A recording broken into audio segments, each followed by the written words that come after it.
Just listen to my voice. Like 40 years old. Wait, how old are you?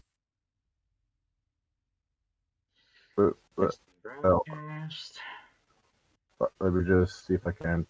Let me just open this up. Okay, it says here I'm live. Let me check my phone. Give me a minute. Okay, I got a notification for something. It's YouTube, and it's yeah, it says here live for me. Okay, so do you guys see a full screen of Halo CE? I see your mixer screen. Yeah, I see. I see Halo CE. I see the Halo screen. Alrighty. All right. To try to find the thing. I'm going to. All right, I'm gonna post a few links. No, I do right. That. So,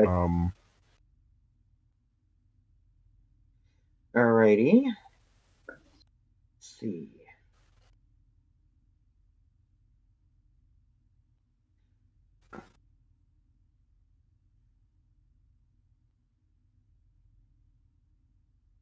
It sounds like I wish I had 4 arms.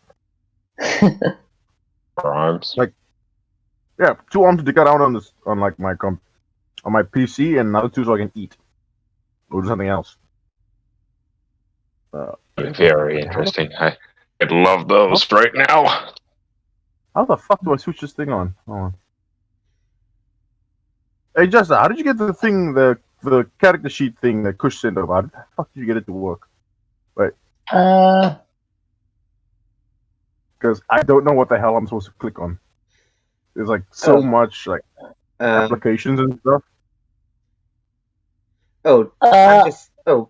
I'm just sending links to various places. I got it. Okay, let's not save that. Hold on, I'll be back. We'll go ask Kush how the hell this thing works. I'll be back in a moment. And I believe that is it.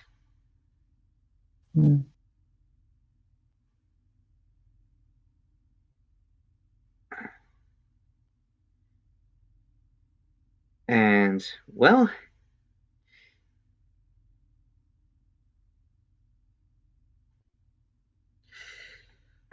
alrighty, so while we wait for Ozone, why don't we introduce ourselves?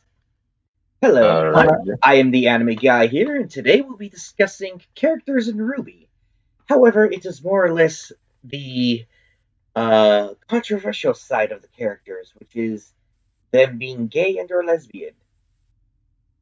Which reminds me, I'd like to introduce to everyone my favorite British waifu / future wife / mother of my children, JustAFan17, who is also bisexual. Anime. Hello, Anime. Hey, hello, everyone. And it's nice to be here with you guys. And I cannot wait to just talk about the wonderful diversity RT has cultivated. The wonderful diversity. I can't say it with a straight face. Is it because of my introduction of you? No, it's just because that anyone who believes that RT actually created good, diverse characters is either an idiot or is just desperate and has not seen good diversity in a very long time. Yeah. Anyways, Time Freak, introduce yourself. Hello, everyone. I'm Time Freak. Yeah, I'm just kind of here for the ride, but I'll try and contribute the most I have, which is next to nothing. Oh, I'm sure you'll contribute something. And our last guest is currently unavailable right now because he has to go do something real quick, and his name is Warzone. Don't have anything plugged in. Yeah. So, it's really nice to be here, Anime. Thank you so much for inviting me on. Same here. You're welcome, guys. Like Time Freak, you've been a friend, and then just a fan. How could I not invite my future wife?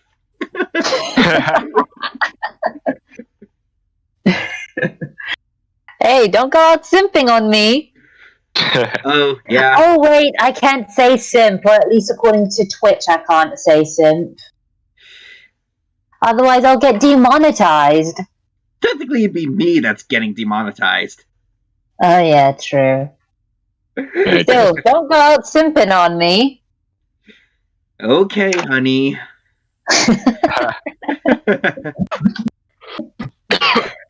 Promise I don't have the virus. Oh, don't worry, it's okay. It's probably just hay fever or something. Yeah. So should we just like talk about the show and then just wait for Warzone to come back, or Yeah, probably refresh me. I've been only writing the show and then putting in my own character, so probably a good refresher and a viewpoint on it if I to you two. Where to start with how to describe RWBY? Try the beginning. That normally works. Me. Yeah, I know, but even even trying to summarize the beginning is just. Alright, I'll try best I can. So, RWBY is a web show created by RT and Monty Oon, who unfortunately passed away during the production of Volume 3.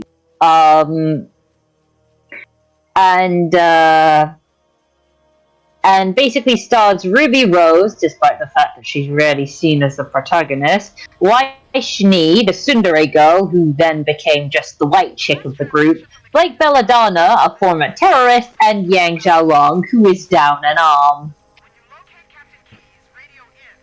Guess she could really use a hand, huh? I was waiting for someone to make that joke. Ironically enough, her right voice now, I am a pun master. Oh, just like Yang's voice actress. The only difference is that your puns are actually bearable, while her puns make her sound bitchy. Alright. One thing I would like to add to the discussion is that I would like to have these podcasts civil in terms of, like, you know, very rarely cursing and to critique what RT has done, and to, as well as to offer suggestions on what they could possibly do to have better storytelling in terms of the topics we discuss. Yeah. You can do that. Alright, I'll try and curb my swearing as much as I can, but keep in mind I'm an Eastender, so I make no promises. Oh, I can't really swear right now. Parents are right at the door and they'd kick my ass if they heard me swearing. Oh please, like if you want to make it in the East End, you have to swear at least 1,500 times a day in front of your mate. I can believe that. Just family's Christian, so yeah. I have all that. Oh, on the bright side, we are Newfoundlanders, so the word shit and that can bear it. Yeah. Yeah, again, I'll try and curb it as much as I can, but I make no promises, okay? Okay, I just don't want this to get taken down by by YouTube. The main subreddit, the main RWBY subreddit, for the thought that they might think that we're just ranting. Yeah. Alright. Fair enough, mate. Alright.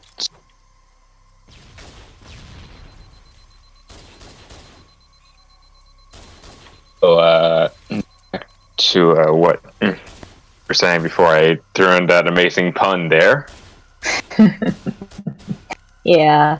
It basically follows the four girls on their journey to Beacon, except not really, as Volume 3 basically said, fuck Beacon, we're going on an adventure, which basically has the four girls separated from each other. Weiss is back in Atlas with her supposedly abusive father. Blake has gone back to her parents and seemingly forgotten that she's being hunted by the White Fang. Ruby is out with Team Juniper, who has lost a fan favorite character who was only there to die. And Yang is at home with PTSD, except not really, because she gets over that just about as quickly as a cat gets up a tree. Yeah, like Ruby could have added on to that though. It would have costed more money for screen time and yada all crap. Yeah, it's actually kind of weird because she gets the least amount of screen time, yet her story is actually the best out of all of them, which is saying something. Of course, they fuck her up in Volume 5, but they just have her be a bitch. Then again, she's meant to be a reflection of Barbara, so maybe that's not really far off. Just a fan, remember, no attacking the crewbie. Ah, right. Okay. No. Ah, shit. Continue. Now I feel like the patriarchal asshole that RT keeps calling us. Don't worry.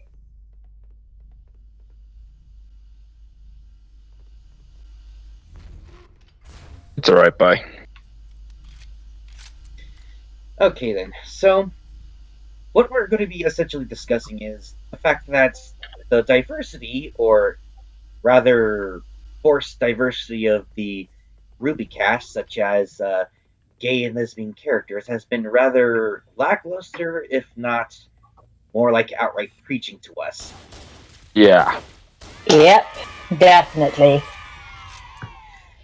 And that's coming from a guy who works with several gay Marines.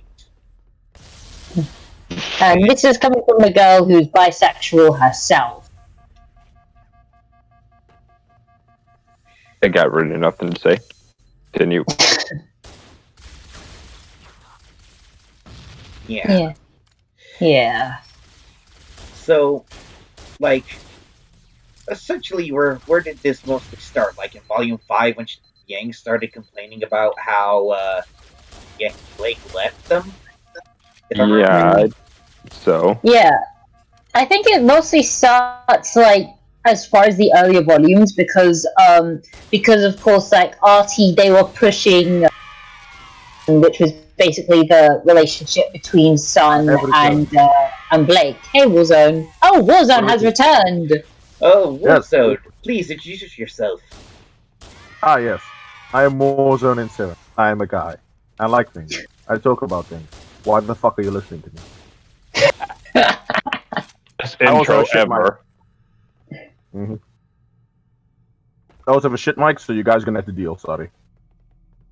Nah, it's okay, man. So, what are we discussing? So we're gonna be discussing the topic of the pandering of gay characters, as well as discussing how we could suggest to RT how they could have improved diversity, given the fact that, well, they're a leftist company, and I would imagine that they would want to have the best story possible for their inclusion. Yay, my favorite topic! Yeah. Fuck. This is gonna be great. Fucking great. Where are we right now? Bring it on! What are we talking about right now? We were talking about, like, when did the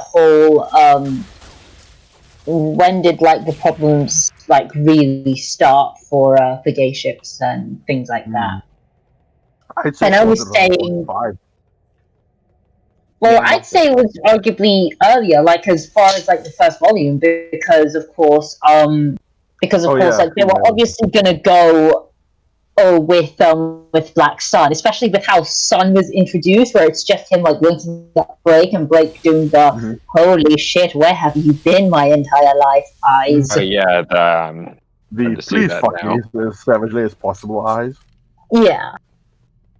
Yeah, sure. Yeah, and of course, like, Blake defending Sun from Weiss to the point, and then, of course, having Sun really be the first person to kind of break. I'm pretty sure they think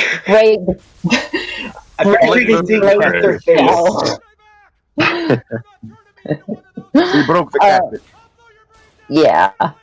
Yeah, like he's really the first person for Blake to actually open up to, and it somewhat makes sense because like he's a Faunus. You could have argued at that point throughout her entire life, the only people she's ever trusted were Faunus. So for her to trust another Faunus, like it would make sense for her to trust like Sun over her own team, who are comprised entirely of humans. And a Schnee. Yeah. Exactly. So obviously they were going for that Black Sun relationship, but of course you had some people who liked Bumblebee, and I was one of those people. Like, I thought it was a cute ship. Like, I thought it was never gonna happen, but I just thought, it was cute, and to be fair, like they kind of serve the same purpose. With like Sun and Yang basically serve the same purpose, which is to break Blake, which is to get Blake out of her shell. And like get her to agree. Yeah. Sun is more successful because, of course, he's a Faunus, and so he's able to help. So he's able to help more than Yang. And while Yang what is about successful, the burning the candle scene? How can you not talk about the burning the candle scene? When the manga didn't have that scene. Yeah. Like honestly, I feel like you could, like, on the one hand, I can understand why people see that scene as a ship, but on the other hand, it's like it's a friend helping another friend. You know, like I've had friends like literally like hit me across the head and be like help me get out of a rock that I was in because I was in a really bad place. Okay, let me put it to you in a way that's a bit more explanatory. It would be like, Justin, the two of us, we've had some fairly deep conversations, am I right? Yep. And we've talked about our respective lives, how good or bad they are, and we've talked about our own personal problems and stuff, and we've helped each other, right? Mm-hmm. So does this mean we're going to immediately start fucking? No. Exactly. We're friends. Friends talk like this. Friends help each other out. For me, the conversation was just a friend was helping another friend with their problem. It's what people do. It feels just strange to me to insinuate that that's a ship scene. And the thing is, the Wasps insist that this is like the most definitive depiction of it. It's so realistic. I'm like, motherfucker, it ain't realistic. It's unrealistic for them to jump into bed together just after having one deep conversation. Like, that's the thing with people today. Everyone's almost hypersensitive about things, so they immediately jump to conclusions. Some people. Yeah, but here's the thing. It's not a romantic thing. People have deep conversations. Like, in the other server we're in, I've had almost deep conversations with almost everyone in that fucking server. It don't mean I'm getting an orgy with all those motherfuckers. We're friends. We talk. That's what we do. It's what friends do with one another. They have discussions, they have conversations. The difference between Yang and Sun is well, Blake seems more receptive of these conversations in a romantic light, where she's more receptive to Yang's in a friendly light. That's how it works. I don't know. Maybe there was an accident, friendly fire or something? Yeah. But back to discussing like Sun's role, there's also the fact that Sun has ironically more of an impact on Blake's life than Yang does. Like, what has Yang done for like Blake that Sun has done much better, you know? There's also the fact in Volume 3 she blushes for him. Just saying. Exactly. Oh yeah, didn't she also get mesmerized when Sun winked at her when he passed by them after trying to escape those cops? Yeah, like she was like Volume 1. Yeah, Volume 1. Yeah, like, that's what we referenced. Like she gave him the fuck me eyes. I'm a very crude person, if you ever noticed. I've noticed, and I'm cool with it. Yeah. Fair warning to anyone in the stream, because I forget we are streaming. I will say many things that are very crude and rude and will piss somebody off. Don't worry, I'm British. Crudeness is possible. Like, Yeah, if that's anyone's Irish. seen, Oh, Yeah, that's something you gave us. That's something you gave us when you invaded. yeah. And we thank you for it. we gave that to the Irish. We gave it to everyone. Mm-hmm. No, we thank you for it. But my thing is even with Bumblebee, it didn't get as bad, I think, until maybe volume. This is when the fanatics got handed to extremely so, and I think this is when like the fervor began. Because I remember involved by volume 6 when that came out, it was in full sweep shit. Yeah. I think, well, to be fair, actually, no, I'm wrong. It started in volume 3. Because if we're going to talk Bumblebee and the LGBT pandering, we cannot talk about this and not talk about our dear friend who was done dirty. Adam motherfucking. Oh, yeah, Adam Taurus. Oh, yeah. Because if you remember correctly, for like the way they talk about him, from what we've seen of him, even in Volume 3 itself, before the final attack on Beacon, and he's a revolutionary, he's a very normal guy. Well, aside from the fact he's trying to lead a terrorist organization, but yeah, he's a really normal guy. I said fairly normal, I didn't say he was. Yeah, I know. I'm just playing with you. Mm-hmm. So, and you will also notice. Let's see. Sorry. Sorry, I just got distracted there for a moment. You also notice in Volume 3, he acts extremely different. Like the later half of Volume 3, how he acts in the form, especially because of how like Blake talks about him, how he's shown in the Black trailer, how he's shown in Volume 3 earlier itself. You know, this is a man who's thinking of his men, his forces, and whatnot. But in the latter half of Volume 3, he seems to only be thinking about Blake. Yeah. Isn't that a bit... Kind of like going for Andre, Fiona, or something like that. Yeah, like, he seemed to be like the Magneto of the RWBY universe, which, well, me personally, I think it would have fitted his character much, much better. But instead they turn him into this psycho ex-boyfriend, which, honestly, is actually more of an insult to, because the Fornest, the whole Fornest storyline is basically essentially is meant to be racism in like the 50s and 60s in America, right? Yeah, the blacks, the Jews, like everyone who's been racially oppressed, it's supposed to be like that's their generic storyline of racism. Go on. Yeah, isn't it a little bit insulting that RT is essentially saying, oh, you know, this whole racism storyline, it's not interesting enough, so we're just gonna replace it with a generic ex-boyfriend bad. Yeah. Mm-hmm. Yeah, like how come no one has like called RT out on this? Like, they're meant to be we're the cool leftist company and we're like cool and shit. Yeah, progressive and shit. And it's like, and I'm like, okay, boomer, you know, like, like. You claim you're progressive, and yet you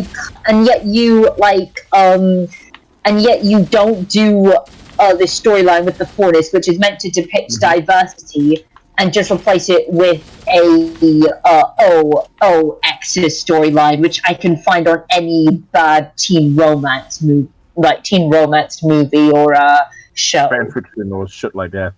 Yeah, exactly. Like they're just sweeping that under the rug and just focusing on their own storylines and that was kind of put in place for them. Yeah. Mm-hmm. It really is insulting when you point that out like that. The thing is also, though, this is where it started. Where it continued on was the voice act. They're the ones that I feel. Yeah, sure. The voice actors, I feel, the ones that push the whole Bumblebee thing the most. Because remember, consider this. It was just some crack ship at first. People didn't put too much stock in it. And the voice actors started talking. And the Bumbletards started getting more fervor, started getting more ground. Yeah. And then of course came Volume 4 with with that song Bumblebee that Jeff and Casey released. Now, Jeff and Casey,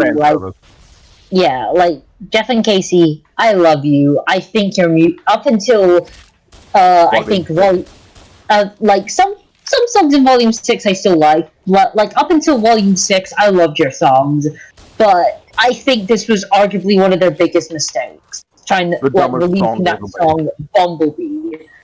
Mm-hmm. Like, I mean, you could have released it as like an end of RWBY song where it's like, oh, Blake and Yang, like they're really good friends, Blake's with Sun or whatever. But no, it's still homies. Yeah, exactly. But like that song makes it seem like it's in a romantic light when Blake and Yang, they haven't seen each other. Well, at this point, for a volume, for months with the RWBY timeline. Considering the original idea was supposed to be a time skip for 2 years, imagine how bad that would have looked. Oh yeah. Yeah. Well, I mean, people were already giving them shit because it literally took Team Juniper to travel 2 fucking years across the continent. It was 6 months now. Actually, it was stated to be 9 months. Actually. What? 9 Team Ranger 9 months? Right, that's new to me. Yeah, go on. This is why you be lead teams. Because here's the thing. Well, another fun fact about Team Ranger. Officially, RWBY is their leader. Yeah, you got 3 members of Team Juniper, but for some reason the bitch from Team RWBY is leading them. That's not gonna fuck with team synergy at all, or planning, or tactics. That's not gonna do anything bad at all. Wait, if they were traveling for 9 months, does that technically mean RWBY was a member of Team Ranger longer than a member of Team RWBY? I would assume so, given the fact that they've only been together for about, at most, maybe 6 months within the school year. And then there's a few months afterwards. But I'd say Team RWBY's been together all in all 7-8 months. Which would mean RWBY, the leader of Team RWBY, the poster child for the show RWBY, the star member of Team RWBY, has been a member of Team Ranger for a longer amount of time. 7 fucking volumes. They might as well have just called it Ranger. Would have made more sense. It'd be a lot better. Because would have made more sense. Not just that. Consider this. Team RWBY as it stands. I know we're getting off the topic of LGBT representation, but we can still. Team RWBY as it stands is a team of Mary Sues. Yeah, pretty much. The young prodigy who wields a scythe. And who got in school 2 years early simply because Daddy Ozpin wanted a silver-eyed warrior. Oh yeah, also she has the super special, one-of-a-kind powers that can kill the Grim with one look. And yeah, that's not unbalanced at all. Oh no, it gets worse. You get White Schnee, you see. White Schnee, she's the heiress to the Dust Company, and she has the strongest semblance ever, and she wears white, and she's a princess, and she's kind of cold, but she's a darling of a person inside. She's a tsundere, essentially, but she loses every fucking fight. No, she's like a mix of a tsundere and a himedari. I don't know what the fuck that is. Princess. Himedari is supposed to be a princess, I believe. Oh, okay. Oh, yeah, because Hime is Japanese for a princess. And then you get Blake Belladonna, the cold, quiet, secretive one that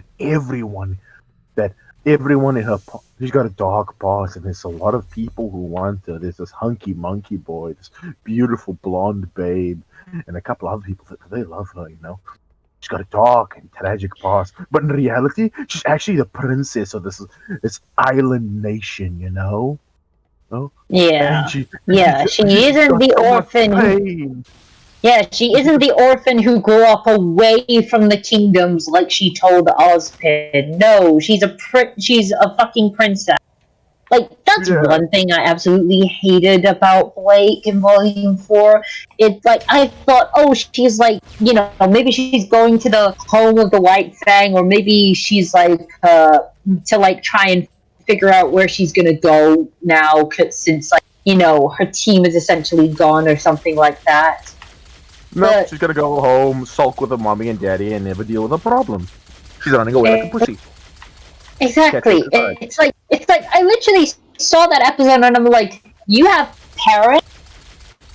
Like, however, this does make one good thing. It gave us Kali and Gira, two of the best fucking characters, especially Kali in the fucking series. Oh yeah. Like I hate the fact that Kali and Gira were blessed with an absolute brat for a child. Yeah, like they're such great people. Like, why are you in the shit show? Go to a better show. And then there's Yang, the strong one. That's it. That's all I can say. She's the strong one. Like, what the fuck? What happened? Something happen? No, I'm installing shit. Go on. And then there's Yang. No, that's it. It's just Yang. There's nothing else I can say other than it's Yang. This character is a nothing thing, you know? Like, she used to be cool, but as of right now, she's a nothing. And then I would agree with that. Like, what she is now is just like how would you say it?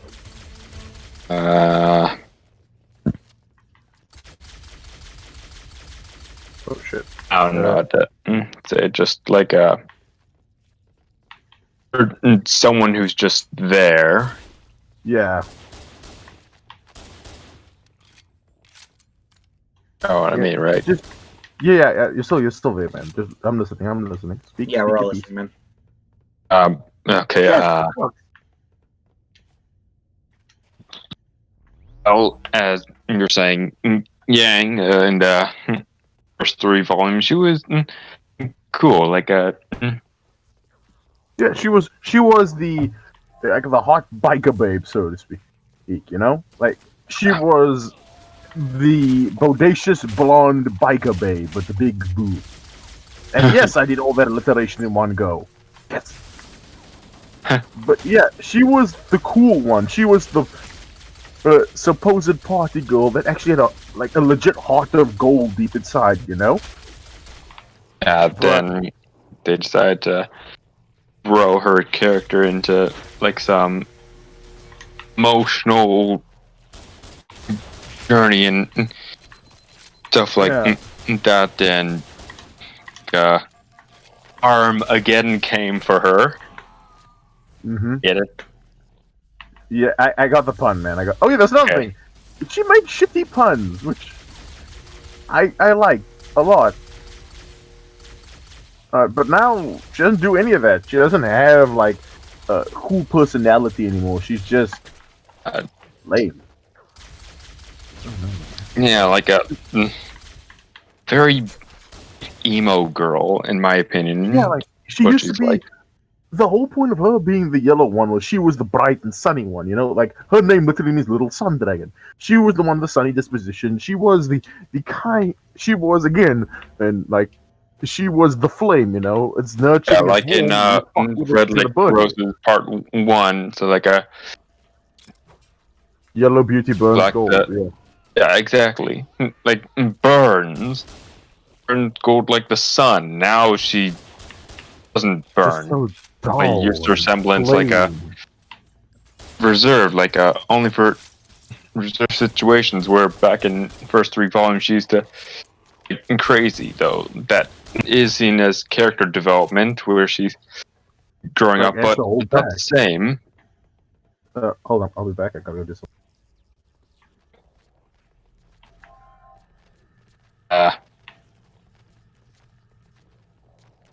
So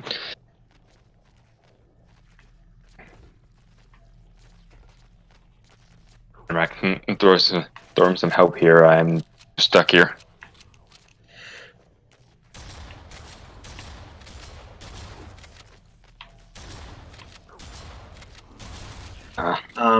Like,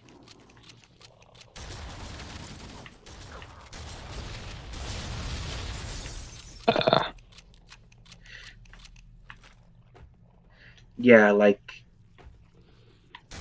putting Yang with Blake seriously made them like tying out the hip was probably the worst thing that they could have possibly done, because now they can't do anything without being together. Like, Yes, I mean, exactly. Like, and like even in Volume 7, like Meryl's like, how come you don't branch out?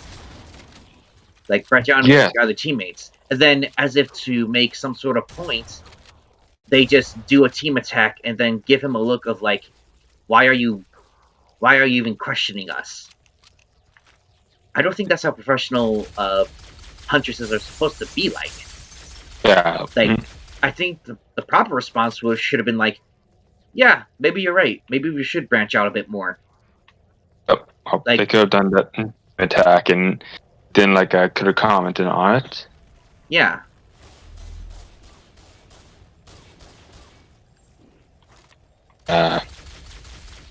One second here.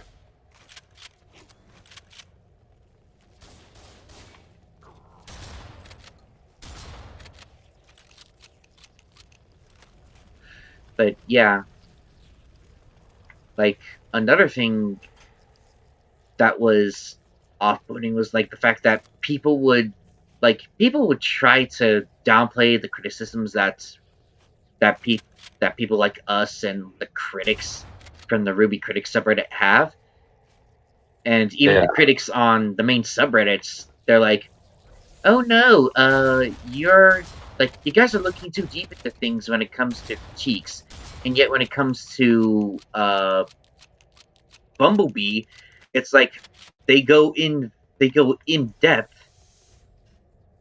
Yeah. And told me that one time where a guy posted on it or someplace and saying Volume 1 like how Yang and I'm back. are supposed to be together and they're just like, how much bullshit can you pull out of your ass? Yeah, was Welcome back. Yeah. Oh, yeah. What did I miss, boys? I'm asking, what did I miss? Just talking about Anime, you still there? Yeah, I'm still here. Yeah, he's. So, what exactly have I missed? That's in our little conversation. For the most part, mainly about just discussing the smaller moments that shippers try to use as a excuse for as to why their ship exists, and how whatever criticisms come up, they're always downplayed, and how we're thinking too much about it, or that we're digging too deep into it. Yet when it comes to their ship, that's when it starts that's when they're like, oh yes, let's deep dive into how everything could possibly fit for our ship. Yeah, that sounds. Yeah, this is the thing. They'll always use whatever warp logic to justify their stuff, but when you try to use the same logic again, it's like, but no, that's different. But when we do it, it's fine. When you do it, it's bad. That's how they work. Like, they insist on fuckers like that. And it genuinely angers me, because when you try to talk rational, like, when you want to talk logic to people like that, they'll always rebuke you. And it's so tempting to start using their own logic and tactics against them, but then you remember, I have to be the bigger person here. I have to be the rational and logical one, you know? Yeah. But I think the biggest one, like, I talk a lot about where the fires got revved up, but when it all started, like, Justice said it's like Volume 1. I somewhat agree, but when the shit that really started getting crazy, I say it's Volume 2. That fucking burning their candles, dude. Because I think it's good for character development, but a lot of shippers look at it just like, they took a small thing and they thought, oh yeah, this is definitely confirmation and stuff. And rational people were like, no, it's not going to happen. But then, when the writers saw this, they thought they struck gold and they abandoned all the Black Sun things and they just went straight for the bee. Yeah. Yeah, and to piggyback off of that, like, when I saw that scene, I saw nothing more than Sisters in Arms just policing their own, because that's what was needed.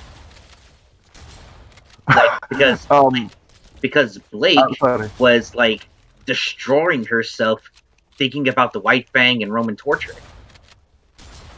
True, and just to say, I'm looking at chat here, and I'm seeing like, sadly, the only person in chat say to that all 4 members of Team RWBY are a hive mind. Mr. Star Leader, or whatever, you are correct. They are basically a gestalt hive mind at this point with no individuality. Untrue. Because, like, they all had initially different things about them, different ways of looking about things, but now they just, we follow as Mistress RWBY commands, which there is no dissent. We will all serve happily. Hee hee hee. Yeah. Yeah. And another problem I have is, I gotta ask you a question.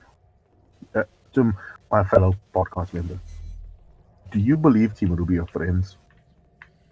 No. In all honesty, it feels like a shipping team. Yeah. Because here's the thing. I'm not gonna say I'm very experienced in this relationship. I'm not. I'm not gonna bullshit you, I'm not gonna lie. I do know this though. It is important that before you can, like, genuinely be in a relationship with somebody, that at bare minimum you are friends with that person. That you have a connection outside of, I love you, I want to bang your brains out, Because look, fucking each other 24/7, that's nice too. That's really fucking good.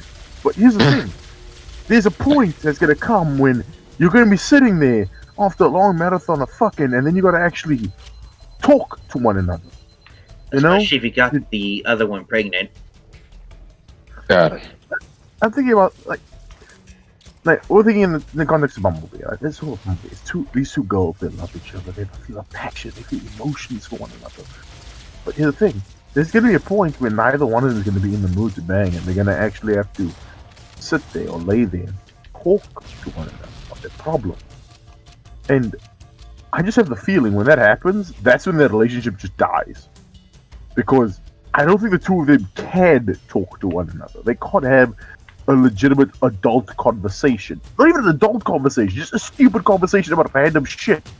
Like, you guys have been in other Discord servers, other VCs, and you've talked to like randos on Discord, and you've made friends through common interests, right? I don't even think they have that.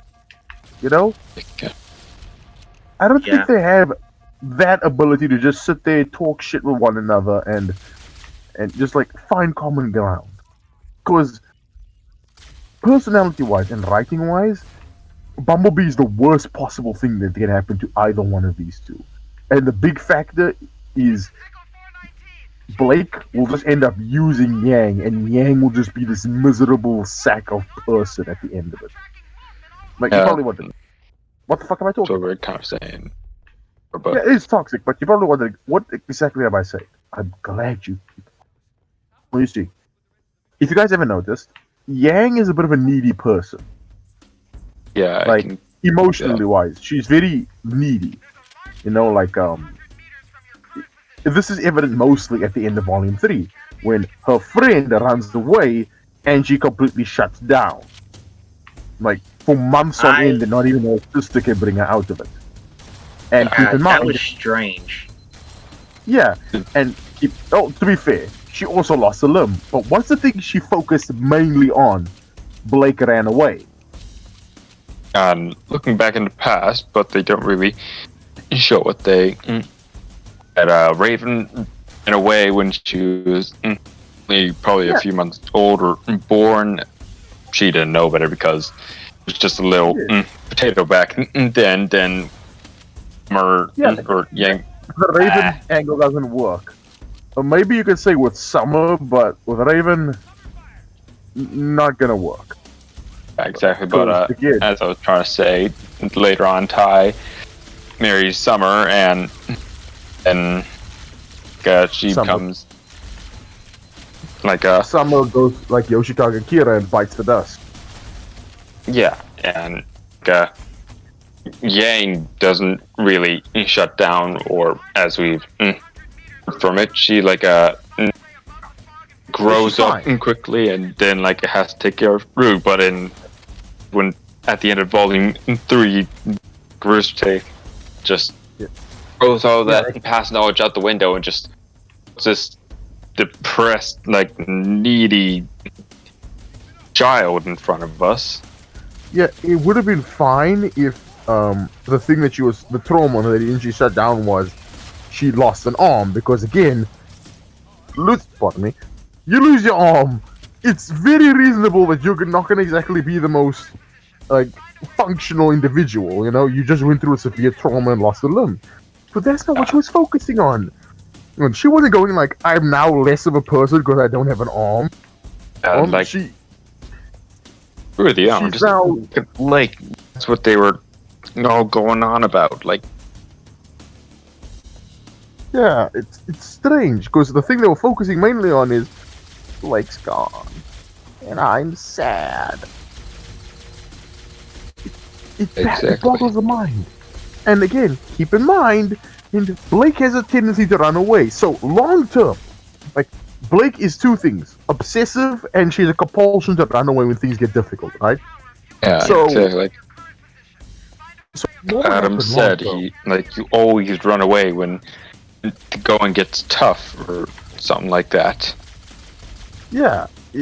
So you always do this. You always run away. And even though they say, no, she stopped that right now. How sure are we that she's not going to run away under the next provocation, a few instances... Technically already has done that, because though they did it as a team, in Volume 7 they ran away. So her cowardice is now infecting other people. Good to know. It's just... The thing is also... Yang's medium will shut down if people close will go away. Blake has a tendency to go away. There's also the fact that she's obsessive, and this can obsession to do things to people. She already drove herself insane.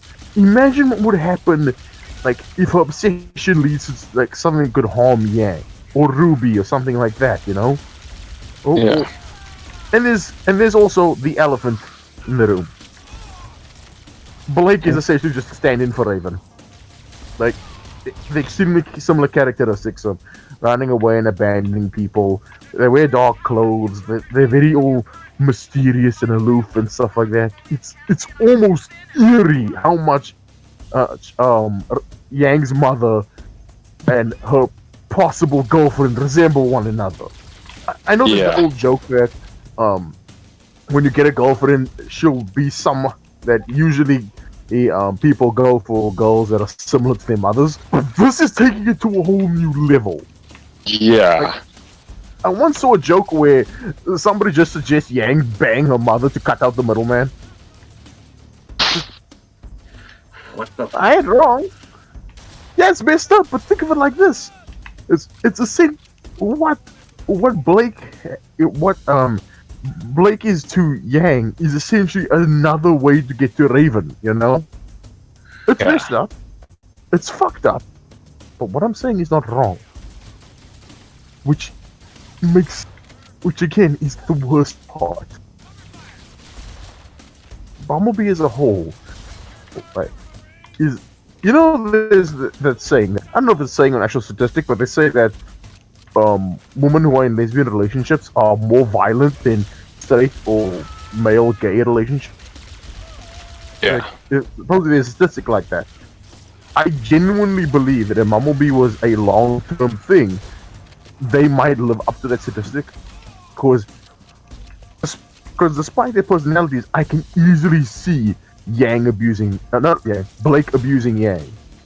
Yeah. Just by the type of person she is, Because, again, Yang's a very needy person. She I wouldn't say requires a lot of attention, but emotionally she needs a lot of care. She's been abandoned many times, like first by Raven, then Summer. unintentionally by her father, her stepmother, and then Blake. Yeah, so one emotionally- thing you have to take into consideration is that Summer didn't leave her behind. She left for a mission. It's not like she abandoned her. Yeah, but it's unintentional abandonment, and psychologically that can affect a young child like that, because even though because here's the thing about emotion. Rationally, you might know the reasoning behind something, but you might still feel a certain way towards it. You know? Yeah. Yeah.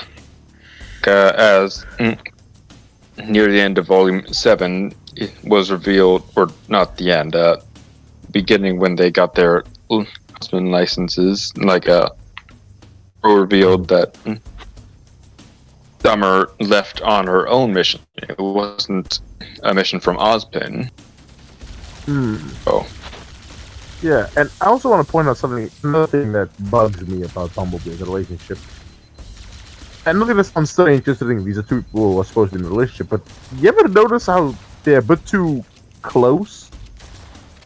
Like, what I mean is, you always notice where one is, the other is surely to follow. Like, they no longer feel like two separate entities. They're the same. Like, let's use the Huntsman likeness, for example. What's the thing Yang does first? Does she go to her sister and say, "We finally made it"? Does she just cheer and go to her sister, pick up a hug and cheer, or just silently be happy? Yeah. No. She goes to Blake of all people and wants to take a selfie and talk to Blake, not her own freaking sister. And and that small thing is indicative of a larger problem.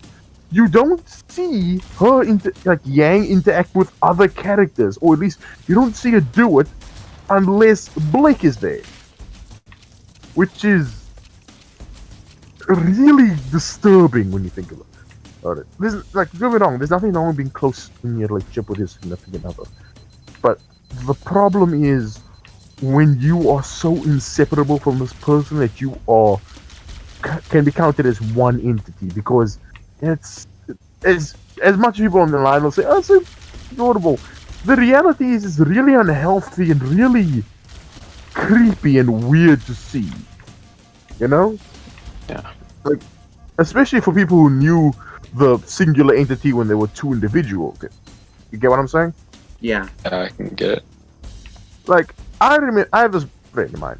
He and his girlfriend, they are really close. Extraordinarily so. However, do you know what she does on occasion? She will tell him, "Okay, go hang out with your other friends. You can't be around me all the time. You need to be with other people."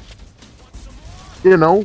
Because she knows, as important as for them to be together, he's also got to have his friends, be his own person. And that's something that's missing from Bumblebee. These two don't feel like their own people. They're becoming more and more homogenous, you would say. Yeah, like a hive mind.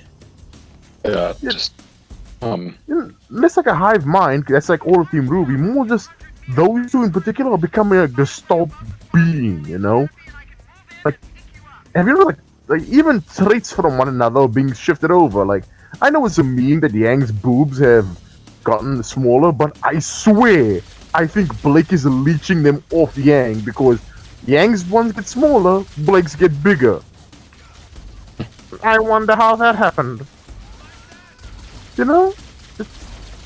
I'm not going crazy, am I? No. I've noticed. And there's also the fact Yang has lost style in general. She traded those badass aviators for whatever the fuck those new sunglasses are. I know it's supposed to be a Bumblebee reference because cat's eyeglasses or whatever the fuck, but what the hell? Aviators are the shit. They were better. Don't do it. But there's also another problem, and this is less to do with Bumblebee. Oh shit! I just realized I've been rambling on and I haven't given you guys opportunity to talk. All right, back again. Is that what we were talking about while I was? No, I was saying I've been rambling on. I think you guys should give an opportunity to say something. You know, on your own little tangents and rants. Oh, Yeah, like Yang has been hanging out way too much with Blake, and it seems like instead of Adam being the stalker, it's now either Yang or Blake become the stalker of the relationship. yeah. So Kind of like the old thing with the Hydra. You cut one head off, and two more grow. take its place. Hail Hydra. Yeah, yeah. Just, It's like it's like, I was gonna say something, but I actually kind of forgot what. Oh yeah. I was gonna say the thing about the whole Bumblebee thing that gets me is also the fans. Like, have you ever, not just the fans, specifically the fan art? Quick question: have any of you looked at Bumblebee art? sadly, I have misfortune Have you ever of noticed- seeing it. Yeah. The big one I can think of. Have you ever noticed how they tend to draw Yang as a man? Yeah, like a more muscle than say like a actual woman in a sense. Like, it's as if they're gender bending Yang without gender bending her. Yeah, Exactly. they're making it more and more androgynous. Yeah, in like a bad way. Look, androgyny. Yeah, I'm not a big fan of it myself, but the way they are doing it in RWBY, like, it disgusts me.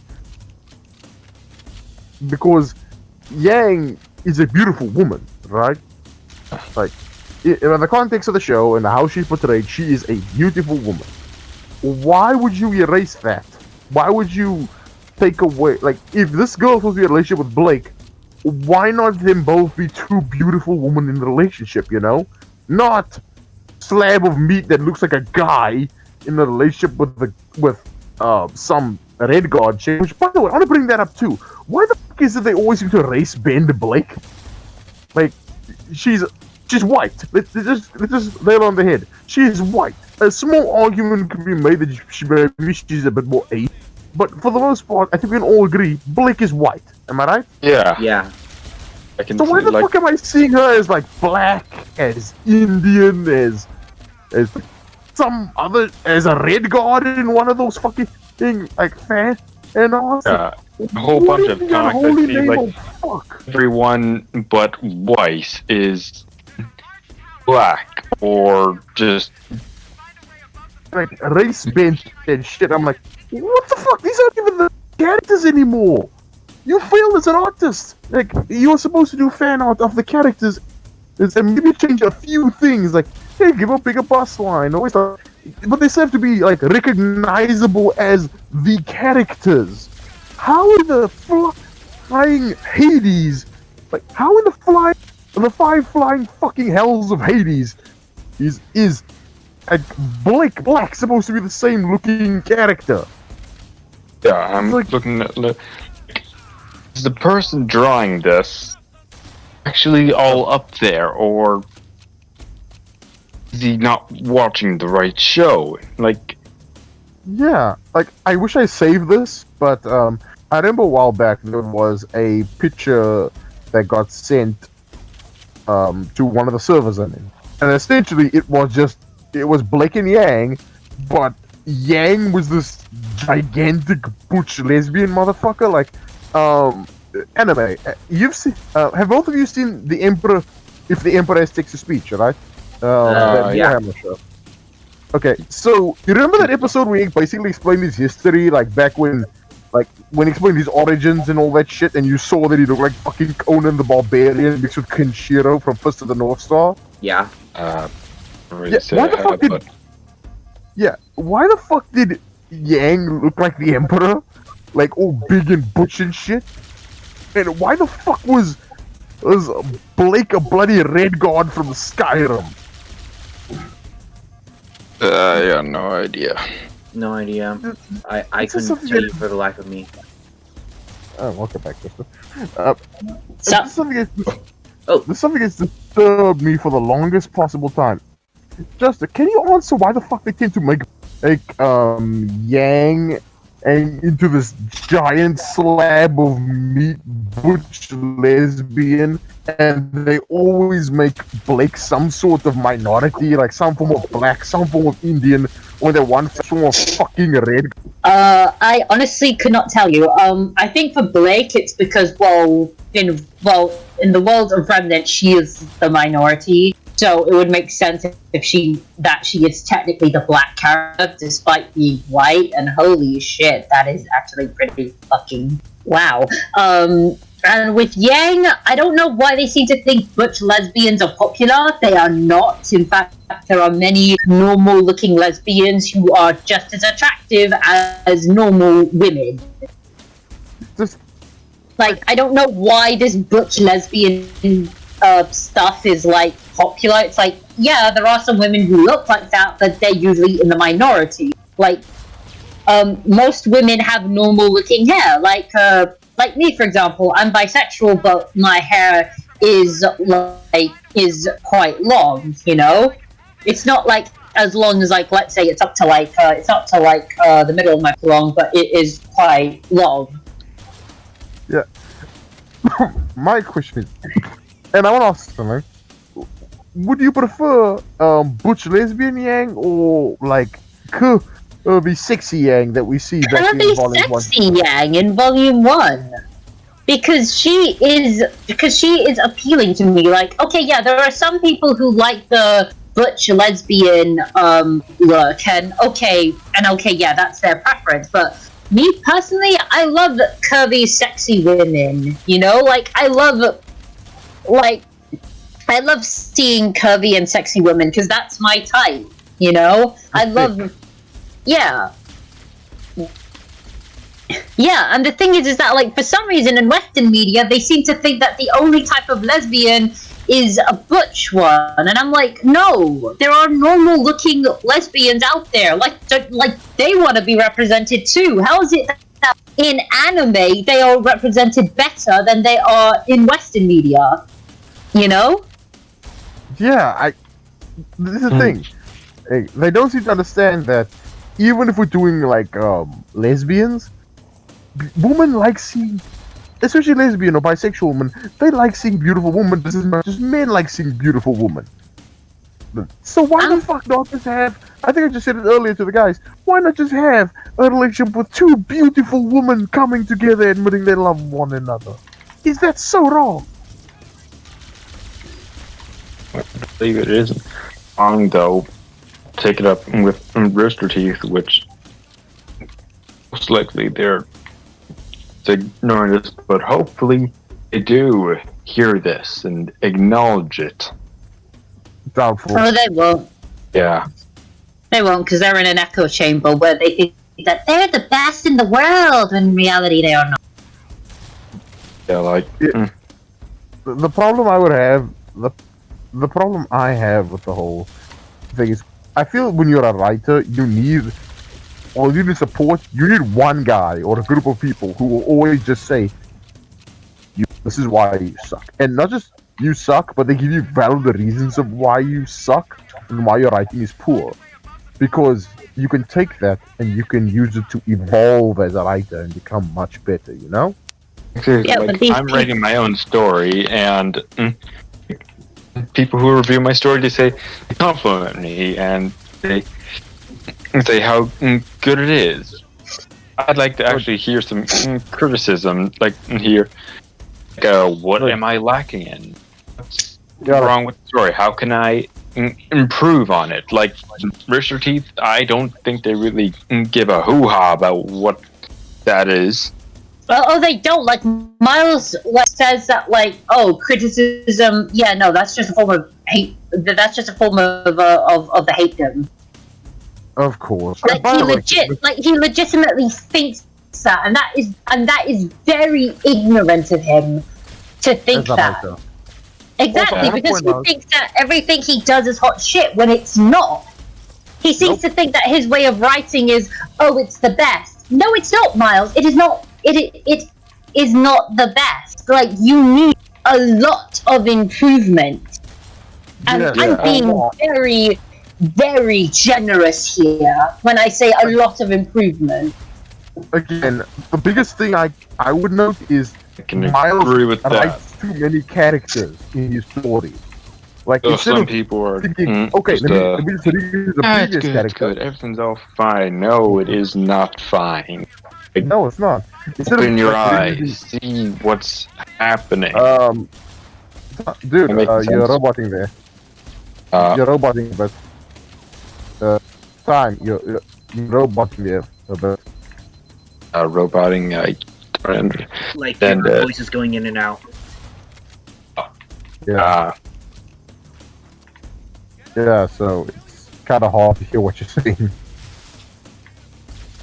Yeah, I understand what. Anyways, yeah, you're still a robot. Fucking technology. I agree. You're sounding better. Okay, so maybe I just need to be No, closer that's to all the right. computer. Better now, or That's a lot of roboting. Try leaving the call and coming back. Alright. Let's see if that fixes the problem. Just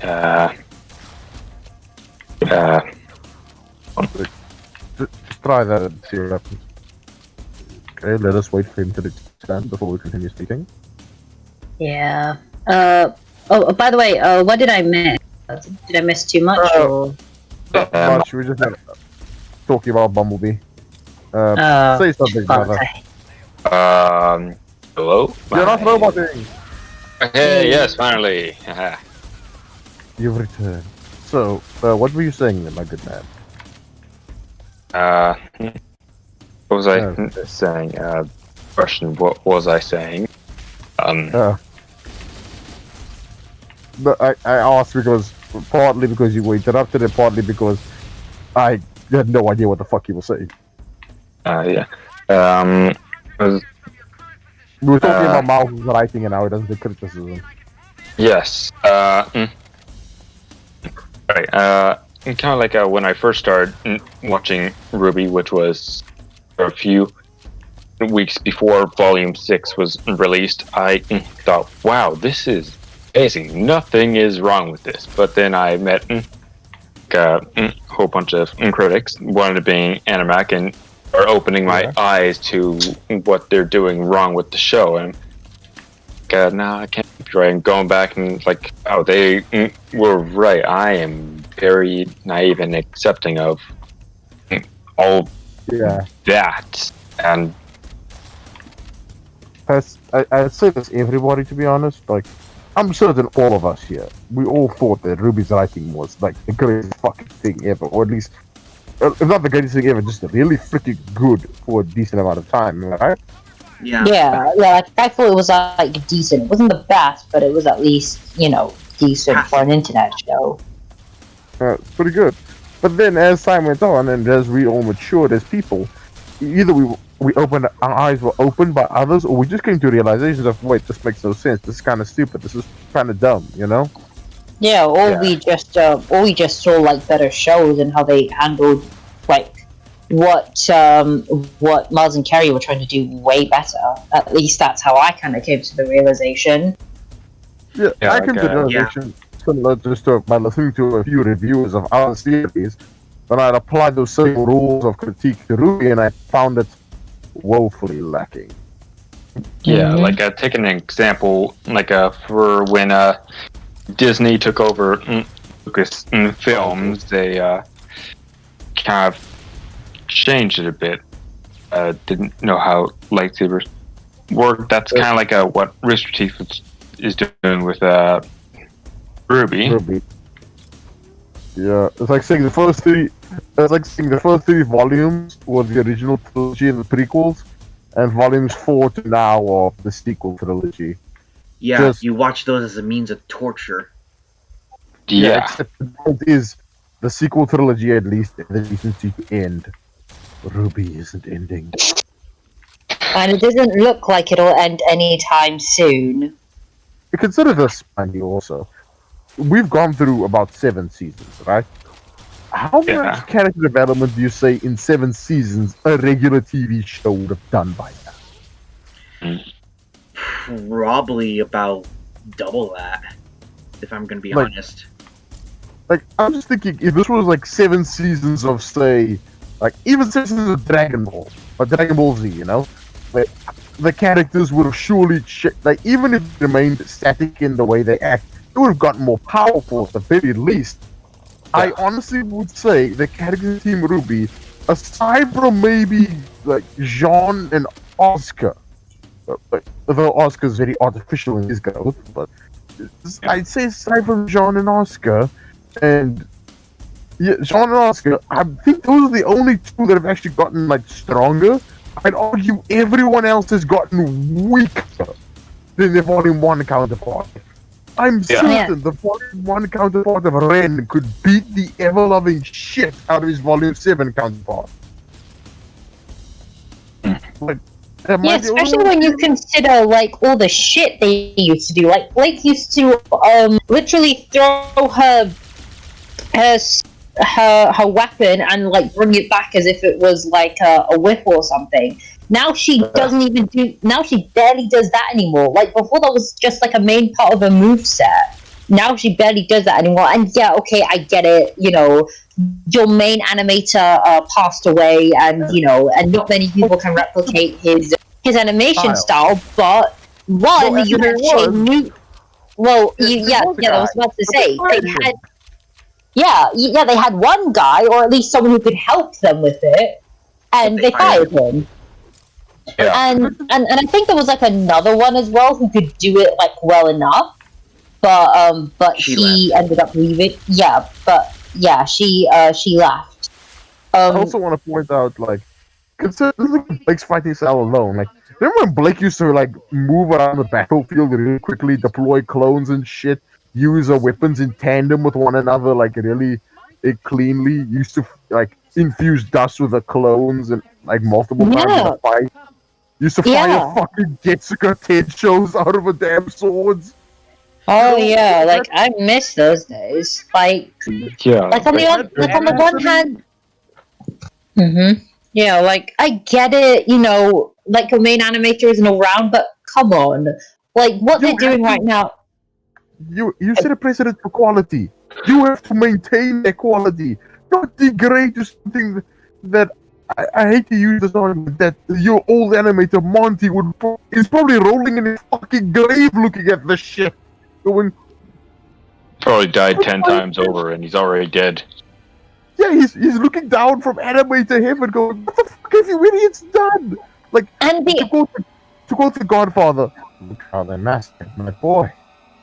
And the worst part is that like the only good parts of the animation, which ironically